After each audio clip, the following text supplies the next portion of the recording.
સન્નિષ્ઠ સેવાની કરીએ સાધના, જન સેવાની આરાધના.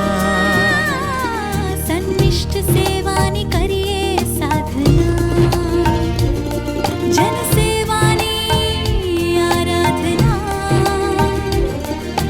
સહજ સરળ રીતિને આપણી જનહિતની નીતિ,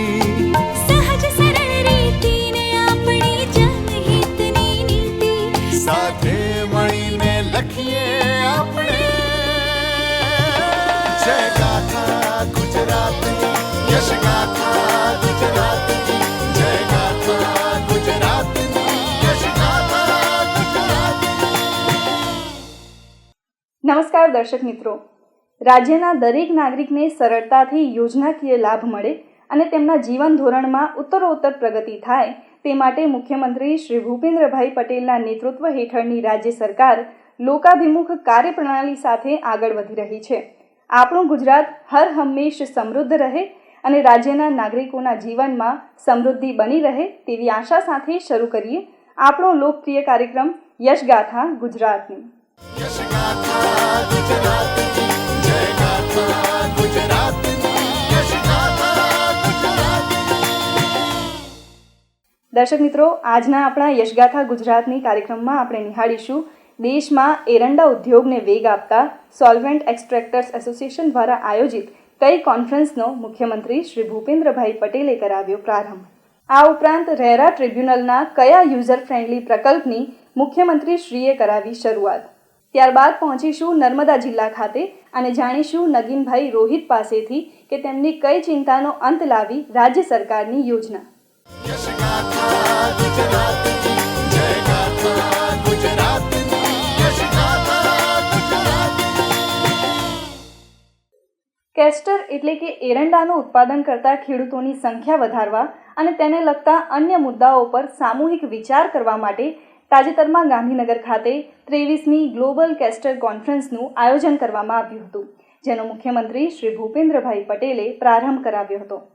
વિશ્વમાં એરંડાનું સૌથી વધુ ઉત્પાદન ભારતમાં થાય છે અને દેશમાં સતત 23 વર્ષથી અને ગુજરાતમાં ગત 18 વર્ષથી એરંડા ઉદ્યોગને વધુને વધુ પ્રોત્સાહિત કરી શકાય તે માટે SEA એટલે કે સોલ્વન્ટ એક્સટ્રેક્ટર્સ એસોસિએશન સતત કાર્યરત છે. ગુજરાત સરકારે એરંડાના ઉત્પાદન અને નિકાસની સાથે નવી ટેકનોલોજી અને સંશોધન દ્વારા ઉત્પાદન ક્ષમતામાં વધારાને પ્રાથમિકતા આપી છે. વર્ષ 2003માં ગુજરાતમાં માત્ર 2900 હેક્ટર વિસ્તારમાં એરંડાનું વાવેતર થતું હતું, પરંતુ રાજ્ય સરકારના માળખાકીય અને નીતિગત પ્રયાસોથી વર્ષ 2024માં આ વાવેતર લગભગ 7200થી વધુ હેક્ટરમાં થવા લાગ્યું છે. આજે ગુજરાતમાં 85% કરતાં વધુ એરંડાનું ઉત્પાદન થાય છે. ત્યારે એરંડાનું ઉત્પાદન કરતા ખેડૂતોની સંખ્યા વધારવા અને તેને લગતા અન્ય મુદ્દાઓ પર સામૂહિક વિચાર કરવાના ઉદ્દેશ સાથે 23મી ગ્લોબલ કેસ્ટર કોન્ફરન્સનું ગાંધીનગર ખાતે આયોજન કરવામાં આવ્યું હતું. સોલ્વન્ટ એક્સટ્રેક્ટર્સ એસોસિએશન SEA દ્વારા આયોજિત આ કોન્ફરન્સનો મુખ્યમંત્રી શ્રી ભૂપેન્દ્રભાઈ પટેલે શુભારંભ કરાવ્યો હતો, જેમાં 15થી વધુ દેશોના 400થી વધુ ડેલિગેટ્સ સહભાગી થયા હતા. આ અવસરે મુખ્યમંત્રી શ્રી ભૂપેન્દ્રભાઈ પટેલે જણાવ્યું હતું કે ઉદ્યોગ અને કૃષિ સાથે સાથે આ conference make in India, grow in ગુજરાતના વડાપ્રધાન શ્રી નરેન્દ્રભાઈ મોદીએ આપેલા વિઝન માટેનું મહત્વપૂર્ણ પગલું છે. ગુજરાતની ગ્લોબલ એરંડા હબ તરીકેની ઓળખ દ્રઢ કરવાની દિશામાં સમૂહ મંથન કરવામાં આ કોન્ફરન્સ વિશેષ ભૂમિકા ભજવશે તેવો મને વિશ્વાસ છે.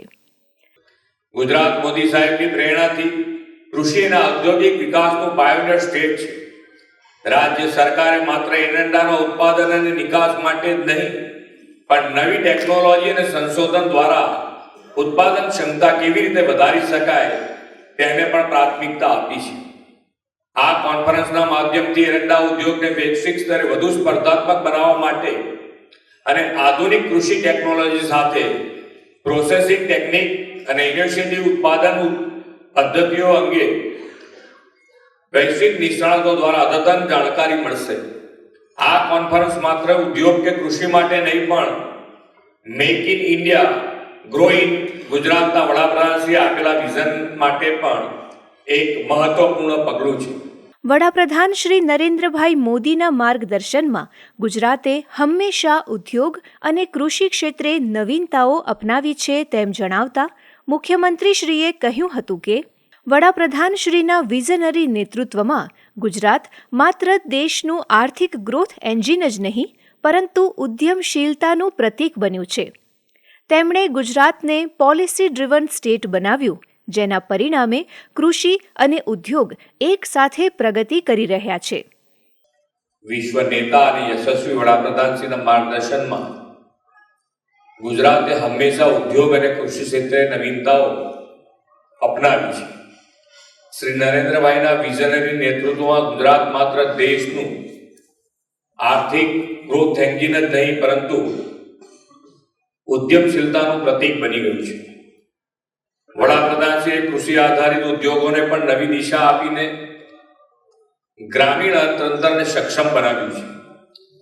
એરંડા જેવા પરંપરાગત કૃષિ પાકો અને ઉત્પાદનોનો વેલ્યુ એડિશન કરવાની સાથે સમયના અનુરૂપ નવતર આયામો અપનાવ્યા છે.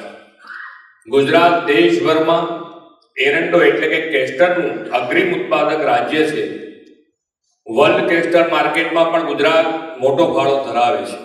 મુખ્યમંત્રીશ્રીએ જણાવ્યું હતું કે ફાર્માસ્યુટિકલ, કોસ્મેટિક્સ, લ્યુબ્રિકન્ટ્સ અને બાયોડીઝલ જેવા અનેક ક્ષેત્રોમાં એરંડાનો ઉપયોગ વ્યાપકપણે વધ્યો છે. તેથી તેની માંગ દિન પ્રતિદિન વધી રહી છે અને વેલ્યુ એડિશનની જરૂરિયાત ઊભી થઈ છે.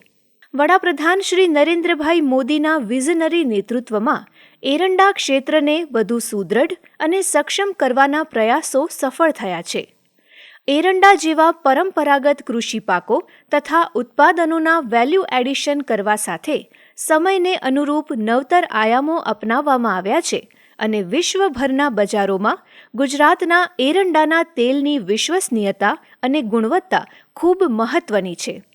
આ અવસરે મુખ્યમંત્રીશ્રીના હસ્તે સારી કૃષિ પદ્ધતિઓ દ્વારા એરંડા બીજમાં સતત ઉચ્ચ ઉત્પાદકતા માટે 4 ખેડૂતોને Shri વિઠ્ઠલભાઈજી Udeshi castor innovation award તેમજ વર્ષ 2024 માટે સૌથી વધુ કેસ્ટર ઓઇલ નિકાસ, સૌથી વધુ કેસ્ટર ડેરિવેટિવ્સ નિકાસ તથા ભારતમાંથી સૌથી વધુ કેસ્ટર ઓઇલ આયાત કરનાર અન્ય દેશના ઉદ્યોગકારોને એવોર્ડ્સ પણ એનાયત કરવામાં આવ્યા હતા.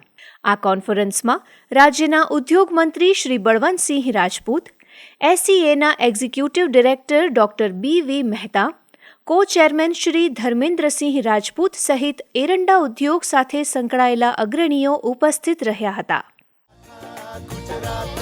यश गाथा गुजरातनी जय गाथा गुजरातनी यश गाथा गुजरातनी.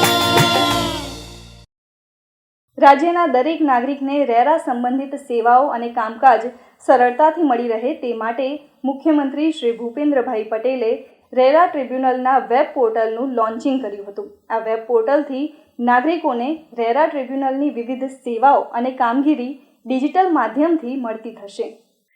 રિયલ એસ્ટેટ સેક્ટરના નિયમન અને વિકાસ માટે તથા પક્ષકારો વચ્ચેના વિવાદના ઝડપી અસરકારક નિકાલ માટે વર્ષ 2016થી કેન્દ્ર સરકારે the real estate regulation and development એક્ટની રચના કરી છે. આ કાયદાની જોગવાઈઓ મુજબ ગુજરાતમાં રાજ્ય સરકારે Gujarat real estate appellate tribunal RERA ટ્રિબ્યુનલની સ્થાપના કરી હતી. વડાપ્રધાન શ્રી નરેન્દ્રભાઈ મોદીની ડિજિટલ ટ્રાન્સફોર્મેશન અને ટ્રાન્સપેરન્સી ઇન ગવર્નન્સના અભિગમને વેગ આપતા મુખ્યમંત્રી શ્રી ભૂપેન્દ્રભાઈ પટેલે રેરા ટ્રિબ્યુનલની વિવિધ કાર્યવાહીને ઓનલાઈન અને સરળ બનાવતા યુઝર ફ્રેન્ડલી વેબ પોર્ટલનું લોન્ચિંગ કર્યું હતું.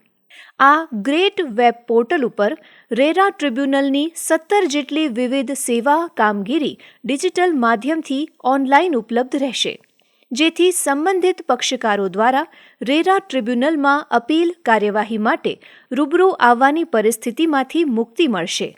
તેમજ પક્ષકારો પોતાની અપીલ પણ કરી શકશે અને તે અંગેની ફી પણ ઓનલાઈન ભરી શકશે.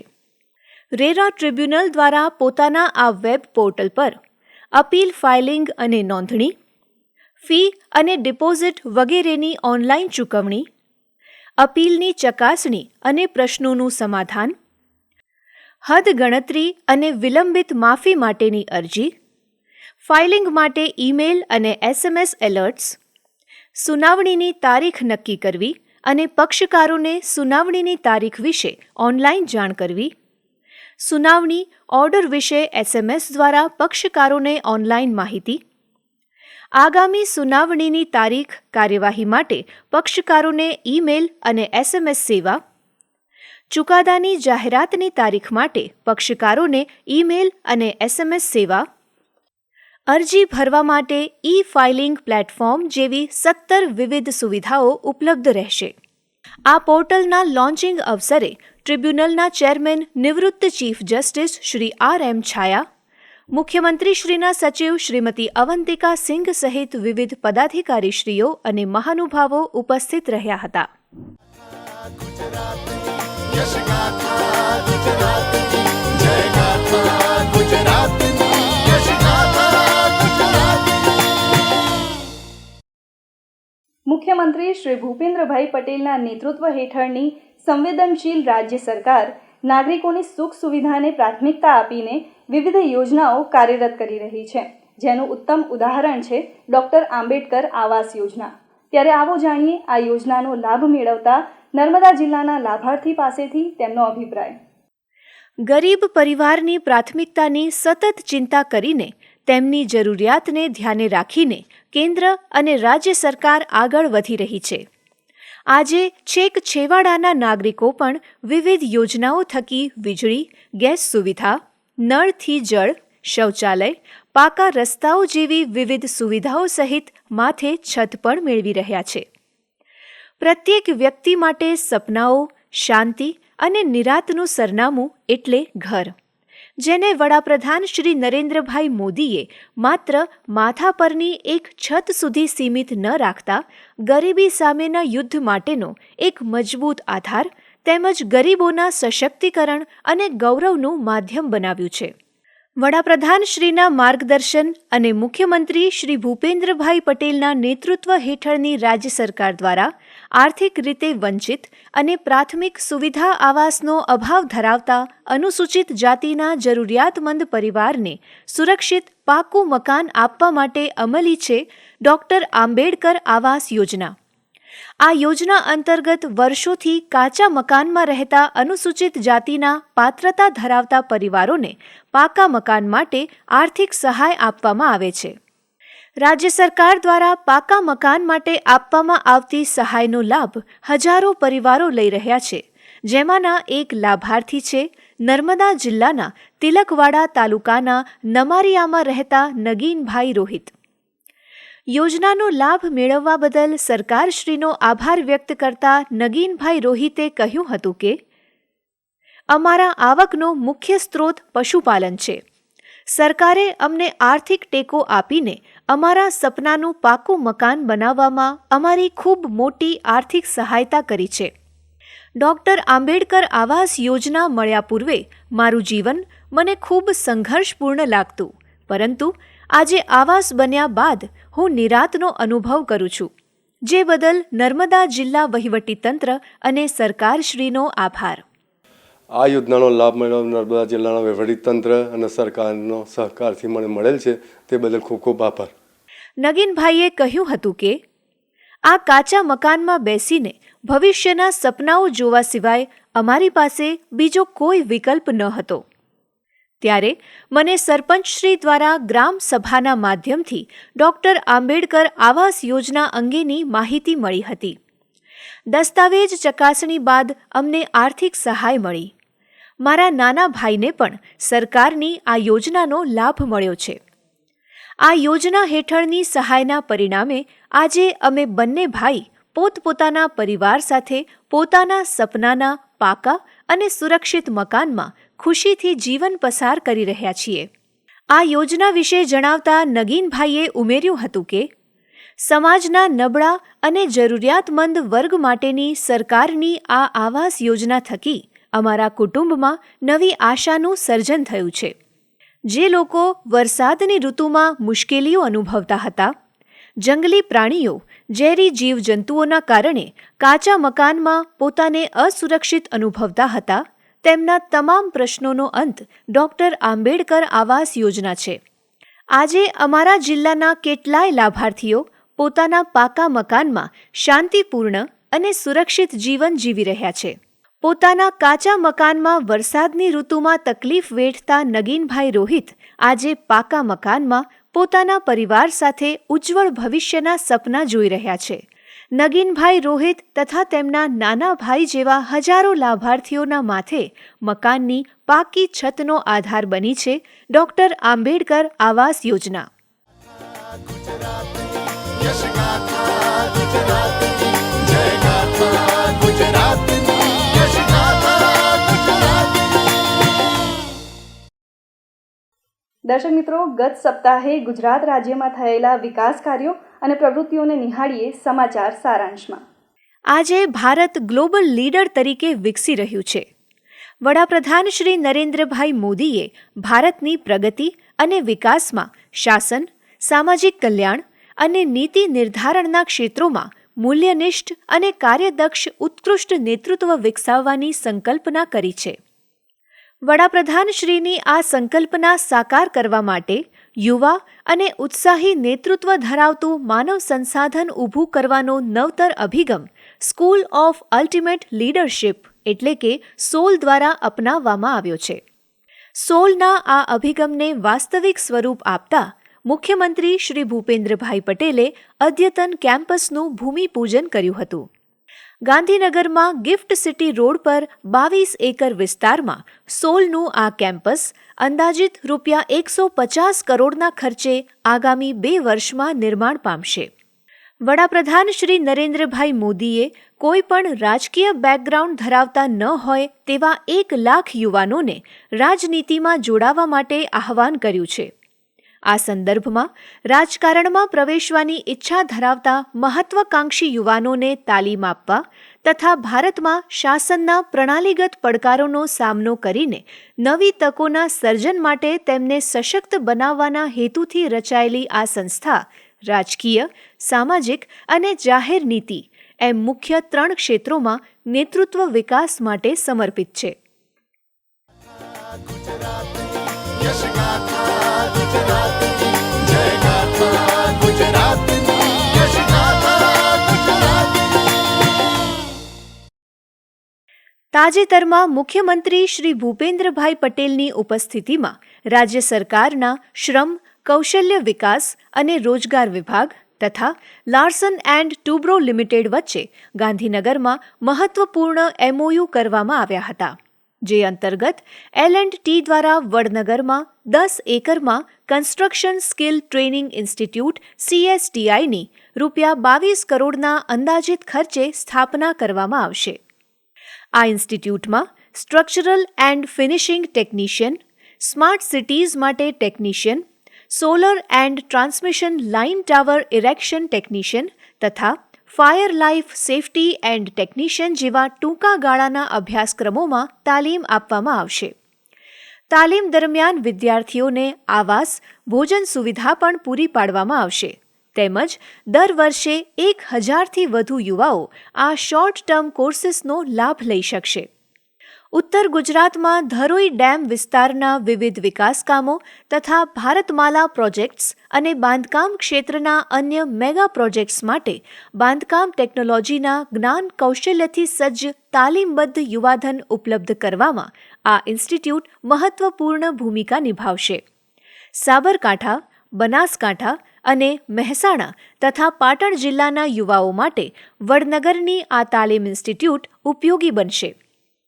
આ અવસરે રાજ્યના શ્રમ, રોજગાર તથા ઉદ્યોગ મંત્રી શ્રી બળવંતસિંહ રાજપૂત, મુખ્યમંત્રીશ્રીના અધિક મુખ્ય સચિવ શ્રી M.K. દાસ, અગ્ર સચિવ શ્રી ડૉક્ટર વિનોદ રાવ સહિત વિવિધ મહાનુભાવો ઉપસ્થિત રહ્યા હતા.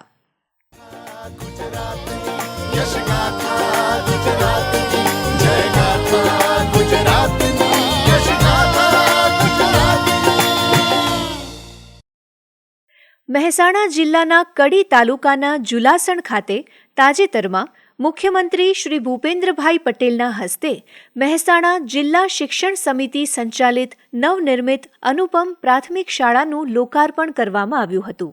આ અનુપમ પ્રાથમિક શાળામાં 18 classroom, 2 computer room, 1 smart class, મેદાન સહિતની સુવિધાઓનું નિર્માણ કરવામાં આવ્યું છે.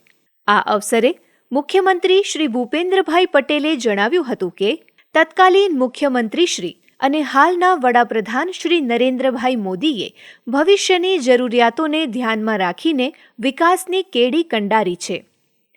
તેમણે ગુજરાતના ગામે ગામ વીજળી અને પાણી મળી રહે તેવી વ્યવસ્થા ઊભી કરી છે. ત્યારે ગામના વિકાસ માટે કોઈ પણ જરૂરિયાત હોય તો તેનું સુચારું આયોજન કરીને તમામ કામગીરી પૂર્ણ કરવામાં રાજ્ય સરકાર સહયોગ માટે તત્પર છે. જ્યારે માનનીય વડાપ્રધાનશ્રીએ પ્રવેશોત્સવ શરૂ કર્યો ત્યારે 35% ડ્રોપ આઉટ રેશિયો હતો. એટલે 100 છોકરા ભણાવવા મૂકો તો 35% તો ઘેર જ જતા રહે, ભણવા આગળ વધે જ નહીં. આજે 35% વાળો રેશિયો, 2 ફાયદા થયા. પહેલા તો 100% નામાંકને નહોતું થતું ને એમાં 35% ઘેર જતા રહેતા. અત્યારે 100% નામાંકન કરીએ છીએ અને છતાંય ડ્રોપ આઉટ રેશિયો 1.98 એટલે 2 જેવો છે. મુખ્યમંત્રીશ્રીએ જણાવ્યું હતું કે મહેસાણા જિલ્લામાં દીકરીઓનો શાળામાં એનરોલમેન્ટ રેશિયો 99% જેટલો છે, જે આપણા સૌ માટે ગૌરવની વાત છે. શિક્ષણમાં સરકાર તો પૂરતું ધ્યાન આપી જ રહી છે, પણ સરકાર સાથે જ્યારે જનભાગીદારી જોડાય ત્યારે વિકાસ હંમેશા બેવડાતો હોય છે, જેનું જુલાસણ અનુપમ પ્રાથમિક શાળા ઉત્તમ ઉદાહરણ છે. માનનીય વડાપ્રધાન શ્રી અહીંયા આગળ મુખ્યમંત્રી હતા ત્યારે ગામોમાં લાઈટ અને ખેડૂતો જાય મુખ્યમંત્રી સાથે મળવા તો એમ કે અમને ભાઈ વાળું ટાઈમે ખાલી લાઈટ આપજો, વાળું ટાઈમ. હવે એ લાઈટ એમણે, કારણ કે વડાપ્રધાન શ્રી હંમેશા કહે છે કે ભાઈ મને નાનું કામ નહીં ભાવે, એટલે એમણે આખા ગુજરાતમાં ગામે ગામ 24 કલાક લાઈટની વ્યવસ્થા કરી. ડેવલપમેન્ટ કરવા માટે આજે વિઝનરી લીડર કહેવાય છે. એનું કારણ જ આ છે કે ભાઈ ભવિષ્યનો વિચાર કરી અને ડેવલપમેન્ટ કર્યું. આ પ્રસંગે મુખ્યમંત્રીશ્રીએ નવનિર્મિત શાળામાં દાન આપનાર દાતાશ્રીઓને અભિનંદન પાઠવી સન્માનિત કર્યા હતા. यश गाथा गुजरातनी जय गाथा गुजरातनी यश गाथा गुजरातनी. દર્શક મિત્રો, યશગાથા ગુજરાતની આ કાર્યક્રમ અહીં સમાપ્ત થાય છે. ફરી મળીશું આવતા સપ્તાહે વિકાસની અવનવી વાતો સાથે. ત્યાં સુધી રજા આપશો. નમસ્કાર. यश गाथा गुजरातनी जय गाथा गुजरातनी यश गाथा गुजरातनी.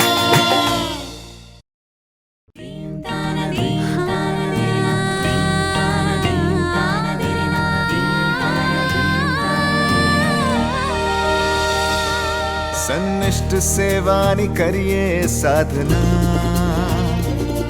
जन सेवानी आराधना.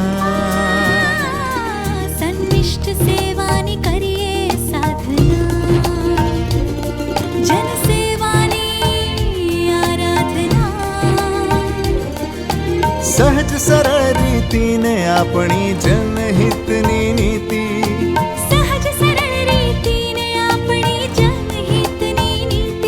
સાથે મળીને લખીએ આપણે જય ગાથા ગુજરાતની, યશ ગાથા ગુજરાતની.